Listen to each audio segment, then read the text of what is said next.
नमस्कार, मैं श्वेता आनंद आज आप लोग के लिए जो विषय लेकर आई हूँ वो है difference between AD and BC. ठीक है, ये टॉपिक जो है सो बच्चों की समझ में जल्दी आती नहीं है। समझ तो जाते हैं पर क्लियर कॉन्सेप्ट नहीं होता है, क्योंकि है तो छोटा टॉपिक पर इसे थोड़ा समझना मुश्किल होता है। तो मैं आज इसको क्लियर करूँगी जिससे कि आप लोग कभी भी नहीं भूल पाइएगा। ठीक है, मैं अब शुरू करती हूँ कि डिफरेंस बिटवीन एडी और बीसी में अंतर क्या है, एडी और बीसी में क्या अंतर है। सबसे पहले मैं बताऊँगी कि एडी का जो फुल फॉर्म है वो है anno domini and full form of BC before Christ. अब क्लियर करती हूँ मैं। एडी का मतलब ईसा मसीह, ईसा मसीह के जन्म के बाद की तारीख से है। जब ईसा मसीह का जन्म हुआ था उसके बाद से जो समय निकलता है तो वहाँ से एडी शुरू होता है। और बीसी का मतलब होता है जब ईसा मसीह के जन्म से पहले से है। मैं इसको एक ग्राफ के द्वारा भी आप लोग को समझाऊंगी आगे। पहले अभी यहाँ का क्लियर कॉन्सेप्ट करती हूँ आप लोग को। एडी का मतलब ईसा के जन्म के वर्ष से होता है और बीसी ईसा मसीह के जन्म के पहले से होता है।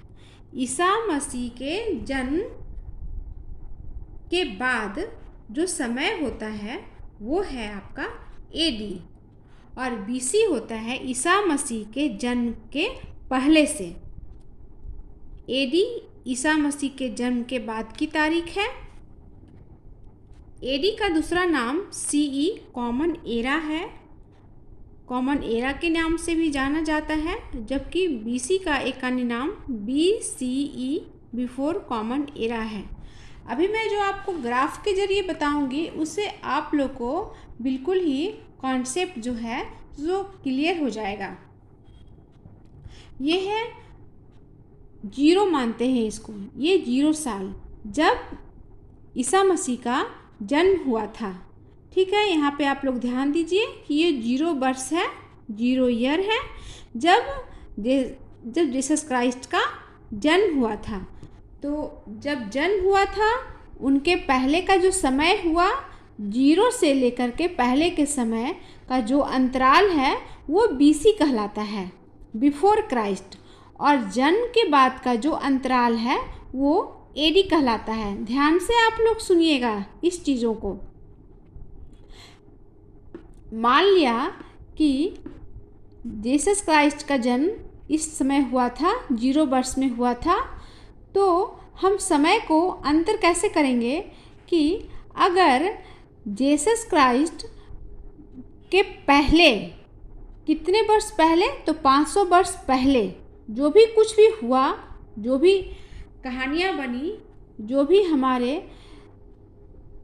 दुनिया में हुआ वो बीसी कहलाया।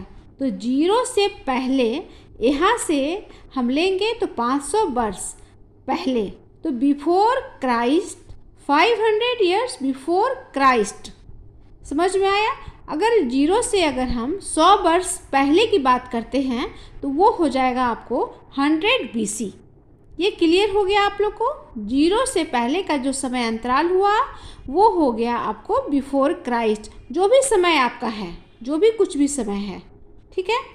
और एडी तो जैसे मान लिया उदाहरण के तौर पर 700 एडी से 700 वर्ष एडी, 200 वर्ष एडी, ईसा मसीह के जन्म के बाद का समय। ईसा मसीह के जन्म के बाद से यहाँ से हम लोग शुरू करते हैं 0 वर्ष से। तो 0 वर्ष के बाद जो भी कहानियाँ बनी हैं, जो भी दुनिया में हुआ है, उसको हम कहते हैं एडी। ये क्लियर हो गया कि जीसस क्राइस्ट के जन्म के पहले का जो समय हुआ वो बिफोर क्राइस्ट हो गया, और जीसस क्राइस्ट के जन्म के बाद का जो समय हुआ, जो भी समय हुआ, वो हो गया एडी। इसको आप लोग याद रखिएगा, बीसी एंड एडी। अब आप लोग कभी भी इसको नहीं भूल पाइएगा अगर ठीक से समझ लीजिएगा तो। ओके, ये मैं एक ग्राफ के द्वारा आप लोग को समझा दी हूँ। अब आगे बताती हूँ मैं लिखने के स्टाइल में किसी भी तिथि को AD 2017 लिखा जाता है, ठीक है, यानी कि 0 वर्ष से 2017, ठीक है। जबकि BC को लिखने के लिए तिथि के बाद में BC जोड़ा जाता है, जैसे 356 BC। समय के पहले लिखते हैं AD और यहाँ पे समय के बाद BC लिखते हैं। इसको भी आप लोग याद रखिएगा, कभी भी क्वेश्चन पूछा जा सकता है। 356 BC का क्या मतलब हुआ? तो सिकंदर का जन्म हुआ था। तो कब जन्म हुआ था सिकंदर का? तो जीसस क्राइस्ट के जन्म के पहले 356 वर्ष पहले, ठीक है। समझ में आ गया आप लोग को? सिकंदर का जन्म 356 ईसा पूर्व में, अर्थात ईसा मसीह के जन्म से 356 वर्ष पहले हुआ था, जबकि उसकी मृत्यु 323 ईस्वी पूर्व 323 BC में, अर्थात ईसा मसीह के जन्म से 323 वर्ष पहले हुआ।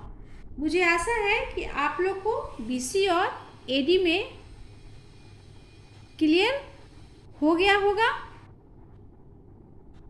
मैं तो आप लोग को अच्छे से बता दी हूँ। इसको अगर आप लोग 2-3 बार पढ़िएगा तो बिल्कुल भी आसानी से समझ में आ जाएगा। एक बार और मैं बताती हूँ। जीसस क्राइस्ट के जन्म के पहले का जो भी अंतराल हुआ वो बिफोर क्राइस्ट BC हुआ, और जीसस क्राइस्ट के जन्म के बाद जो भी समय हुआ वो AD कहलाया, ठीक है। तो अब मैं आपको ये वीडियो बता दी, और अगर आपको मेरा ये वीडियो अच्छा लगे तो इस चैनल को ज़रूर सब्सक्राइब करिएगा और लाइक भी करिएगा, ठीक है। मैं नेक्स्ट वीडियो लेकर जल्दी ही आऊँगी। बाय।